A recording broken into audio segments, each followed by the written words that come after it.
Anime के starting में हमें बताया जाता है फेनरिर एक एस रैंक मॉन्स्टर जो अकेला ही एक बड़े से शहर को तबाह कर सकता है। एक गांव जिस पर ये मॉन्स्टर लगातार हमला कर रहा है, उन्होंने अपने सारे पैसे खर्च कर दिए हमें हायर करने के लिए, जिससे हम इनकी मदद कर सकें। हमारी टीम का नाम है फ्लेमिंग ड्रैगन फैंग। वहीं हम हमारे मेन कैरेक्टर को दिखते हैं जो कि पीछे छिपा हुआ था, पर तभी पीछे से उस पर वो मॉन्स्टर हमला कर देता है, जो देखकर बाकी के फ्लेमिंग ड्रैगन चौकन्ने हो जाते हैं। बंडना जाकर उस मॉन्स्टर को बांधने की कोशिश करती है, लेकिन वो मॉन्स्टर बहुत ही ताकतवर है। वो बंडना को ही फेंक देता है, जिससे बंडना को बहुत ही चोट आती है। पर तभी उसकी एक टीममेट अपने मैजिक को यूज कर उसे हील कर देती है, जिससे बंडना को होश आते ही वो उस मॉन्स्टर को फिर से बांध देती है। और इसी मौके का फायदा उठाकर इस टीम का जो लीडर होता है, वो अपनी फ्लेमिंग ड्रैगन स्वॉर्ड निकालकर उस मॉन्स्टर को एक ही बार में मार देता है। पर हमारा मेन कैरेक्टर यहाँ पीछे पड़ा हुआ था, जो कहता है बंडना बहुत ही तेज है, मैरिलेफिस एक प्रीस्टेट है और हमारा लीडर गोलनोवा एक फ्लेमिंग वॉरियर है। और अब इस मॉन्स्टर को हराने के बाद हमारी फ्लेमिंग ड्रैगन टीम सबकी नजर में हीरो बन गई। लेकिन मेरी स्टोरी इन सबसे अलग है। मेरे पास कोई पावर नहीं है, मैं तो बस इन लोगों का सामान उठाता हूँ और इन लोगों के साथ अपनी जर्नी करता हूँ। अब अगले सीन में हम दिखते हैं जहाँ ये सब लोग खाना खा रहे थे, पर गोलनोवा बहुत ही एरोगेंट बिहेव कर रहा था और कहता है क्या ये गाँव वाले हमें अच्छा खाना नहीं दे सकते? पता नहीं इन्होंने हमें कैसा खाना दिया है, मुझसे तो ये खाया ही नहीं जा रहा। तभी हमें हमारे मेन कैरेक्टर का नाम पता चलता है, जिसका की नाम कूर है। गोलनोवा उससे कहता है कूर मेरे लिए कुछ अच्छा खाने के लिए बनाओ। कूर कहता है ठीक है मास्टर, मैं अभी आपके लिए कुछ अच्छा बनाता हूँ। उसी वक्त बंदना कहने लगती है ये तो हमारे लिए आखिरी खाना होगा जो कूर हमारे लिए बनाएगा। ये सुनकर कूर शॉक हो जाता है और उनसे पूछता है कि आखिर इसका मतलब क्या है, क्या मैंने कुछ गलत किया?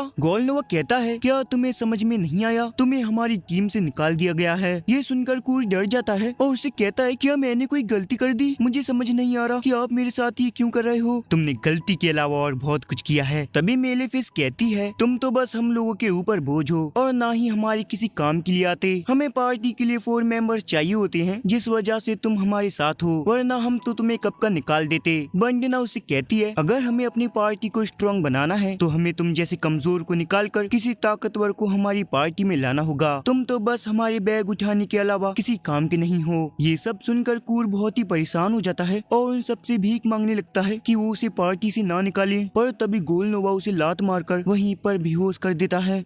अब अगली सुबह कूर निराश होकर एक दूसरे शहर में पहुंच जाता है और वो बहुत ही उदास था क्योंकि उसके पास अब पैसे खत्म होने वाले थे। वो कहता है कि मुझे काम चाहिए, जिस वजह से वो एक हेलो वर्क शॉप में जाता है और उसके अंदर हिम्मत कर एंट्री करता है। और तभी उसके सामने एक लड़की आती है और उससे कहने लगती है कि क्या तुम्हें काम चाहिए या फिर तुम किसी जगह पर हायर होना चाहते हो। कूर बताता है मुझे काम चाहिए, मैं काम ढूंढ रहा हूँ। वो लड़की कहती है ठीक है, पर उससे पहले तुम्हें एक इंटरव्यू देना होगा जिसमें तुम्हारे इंटरव्यू टेस्ट होगा। जिसके बाद वो लड़की कूर की सारी इंफॉर्मेशन लेने लगती है और उसे पता चलता है कि कूर तो बस 15 साल का है। वो लड़की उससे पूछती है कि पहले तुम कहाँ पर काम करते थे। कूर बताता है फ्लेमिंग ड्रैगन फैंग में। ये सुनकर वो लड़की शॉक हो जाती है और उससे कहती है फ्लेमिंग ड्रैगन फैंग, वो पार्टी तो कुछ दिन पहले ही SS रैंक पर प्रमोट हुई है। पर कूर इस बात से उदास था कि उन्होंने उसे निकाल दिया और रिसेप्शनिस्ट को भी ये बात जानकर बहुत ही बुरा लगता है। वो लड़की बताती है तुम उदास मत हो, अब तुम्हारा इंटरव्यू टेस्ट होगा, तुम्हें गॉड से क्या टैलेंट मिला है वही हम चेक करने वाले हैं और ईस्ट से शायद से तुम्हारा हिडन टैलेंट भी बाहर निकल सकता है। और ये सुनने के बाद कूर तो बहुत ही खुश होने लगता है। जिसके बाद कूर बताता है स्किल्स G रैंक से रेट किए जाते हैं, मतलब बिल्कुल कोई टैलेंट नहीं, सीधे SSS रैंक तक जो सबसे हाई है। जबकि कोई कम स्किल वाला स्वॉर्डमैनशिप में शायद स्टील को काट पाए, कोई हाई स्किल वाला उसी स्वॉर्ड से उसे 2 हिस्सों में तोड़ सकता है। शायद मेरे पास अभी भी अपना हिडन टैलेंट है। जिसके बाद जब रिजल्ट आता है तो हमें पता चलता है कि कूर तो सब चीजों में ही G रैंक का है, जिस वजह से वो बहुत ही उदास हो जाता है क्योंकि इस सब का मतलब है ना ही उसके पास कोई स्किल है, ना ही टैलेंट और ना ही कॉम्बैट स्किल है। पर वो लड़की उससे कहती है तुम निराश मत हो, अभी भी हमने ब्लैक स्मिथ और एल्केमिस्ट का टेस्ट नहीं लिया, तो वहाँ पर तुम्हारा कुछ हो सकता है। लेकिन वो जो टेस्ट करेगा वो टेक्नीशियन ही एब्सेंट है, तो वो टेस्ट 1 हफ्ते के बाद ही होगा। कूर कहता है मैं अगर तुम्हें सच बताऊं तो मेरे पास बहुत ही कम पैसे बचे हैं। उसको देखकर रिसेप्शनिस्ट को बहुत ही बुरा लगता है और वो उसे कहती है तुम वहाँ रखा हुआ सैंडबैग उठा सकते हो। जब कूर उस सैंडबैग को उठाने की कोशिश करता है तो उसमें भी उसे बहुत ही मुश्किल होती है क्योंकि वो बैग बहुत ही ज्यादा भारी था, लेकिन वो जैसे तैसे करके उसे थोड़ा सा उठा लेता है। ये देखकर रिसेप्शनिस्ट कहती है मैं खुश हूँ। तो इससे पता चलता है कि तुम कंस्ट्रक्शन का काम कर पाओगे। तुम चिंता मत करो, मैं एक चिट्ठी लिख देती हूँ जिससे तुम वहाँ पार्ट टाइम जॉब कर सकते हो। ये सुनकर कूर तो बहुत ही खुश हो जाता है और उससे कहता है तुम्हारा बहुत बहुत शुक्रिया।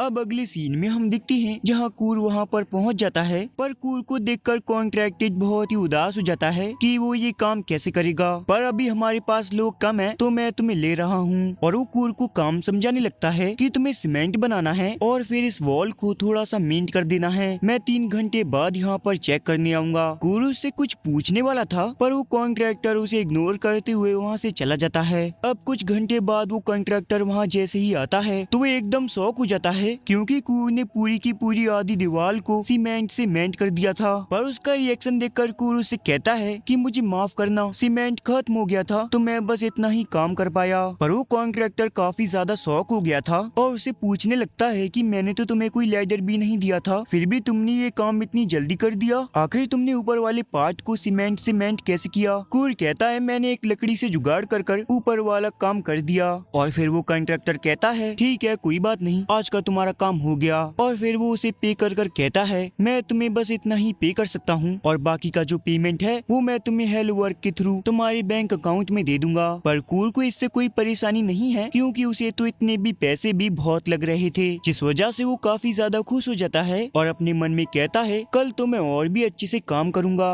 अब हम 2 दिन बाद का सीन देखते हैं जहाँ कूर उस पूरी दीवार को सीमेंट से मेंट कर देता है, जिस वजह से वो कॉन्ट्रैक्टर कहता है कि तुम्हें कल से और आने की जरूरत नहीं है। कूर कहता है पर क्यों, आखिर मैंने क्या किया है? कॉन्ट्रैक्टर कहता है अगर तुम इतनी जल्दी इतना सारा काम कर दोगे तो जो बाकी के वर्कर्स हैं वो तो खाली पेट मर जाएंगे। और फिर वो उसे थोड़ा सा पे करता है और उससे कहता है बाकी का पेमेंट मैं तुम्हारे बैंक में डाल दूंगा। पर कूर को तो बिल्कुल भी समझ नहीं आता कि आखिरकार वो कॉन्ट्रैक्टर क्या कह रहा था। अब अगले सीन में कूर उसी वर्कशॉप में पहुंच जाता है और वहाँ पर उस लड़की को ये सारी बातें बता देता है। वो कहती है कि वो जो टेक्नीशियन है उसे आने में अभी भी 3-4 दिन लग जाएंगे। पर तभी अचानक से साइड में एक लड़की दूसरी वर्कर से झगड़ा करने लगती है। वो लड़की उससे पूछती है कि आखिर यहाँ पर क्या चल रहा है। तभी हमें पता चलता है कि वो जो लड़की थी एक माइनर को हायर करना चाहती है और वो लड़की उस लेबर को जब भी पेमेंट करेगी जब उसका माइनिंग सक्सेसफुल होगा। तभी वहाँ कूर आकर कहता है कि क्या मैं तुम्हारे साथ काम कर सकता हूँ? रिसेप्शनिस्ट कहती है अच्छी तरह से सोच लो क्योंकि इसमें तुम्हें पेमेंट नहीं भी मिल सकती। लेकिन बीच में वो लड़की कहने लगती है कि मैं इस बच्चे को हायर करना नहीं चाहती, क्या कोई और नहीं है? रिसेप्शनिस्ट कहती है अगर आप किसी और को हायर करना चाहती हैं तो आपको 10 सिल्वर कॉइन देने होंगे।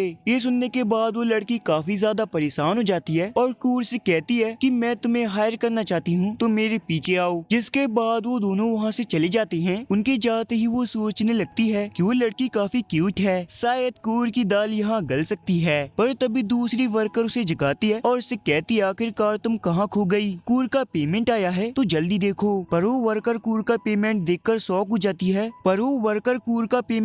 शॉक हो जाती है क्योंकि उसे कंस्ट्रक्शन काम को करने के बाद 200 गोल्डन कॉइन मिले होते हैं, जिस वजह से वो शॉक होकर वो जो सैंड बैग रखे हुए थे उनसे टकरा कर गिर जाती है। और फिर वो उससे पूछती है कि आखिर ये सैंड बैग यहाँ पर क्यों रखे हुए हैं? वर्कर उसे बताती है हमें इन सैंड बैग को लौटाना है क्योंकि ये कोई नॉर्मल सैंड बैग नहीं है। इस सैंड बैग से मेजर किया जाता है कि एक बंदे के अंदर कितना माना है। अगर कोई भी सैंड बैग को उठाता है और उसके अंदर ज्यादा माना होगा तो ये सैंड बैग उसके लिए बहुत ज्यादा भारी हो जाएगा, और अगर उस बंदे के अंदर कम माना होगा तो ये सैंड बैग बहुत ही हल्का हो जाएगा। जो सुनने के बाद वो जो वर्कर थी वो जब उस सैंड बैग को उठाती है तो वो बहुत ही हल्का था। वो कहती है कि ये तो बहुत ही हल्का है, पर उस दिन जब कूर ने इसे उठाया था तो उसे तो बहुत ही दिक्कत हुई थी। आखिरकार कूर क्या चीज है? और इसका मतलब है कि कूर के अंदर बहुत ही ज्यादा माना है। दूसरी तरफ कूर और यूलिशिया अपने माइनिंग के स्पॉट पर पहुंच जाते हैं जहाँ पर एक टेंट भी लगा हुआ था। कूर उससे कहने लगता है मैं तुम्हारे साथ एक ही टेंट में नहीं सो सकता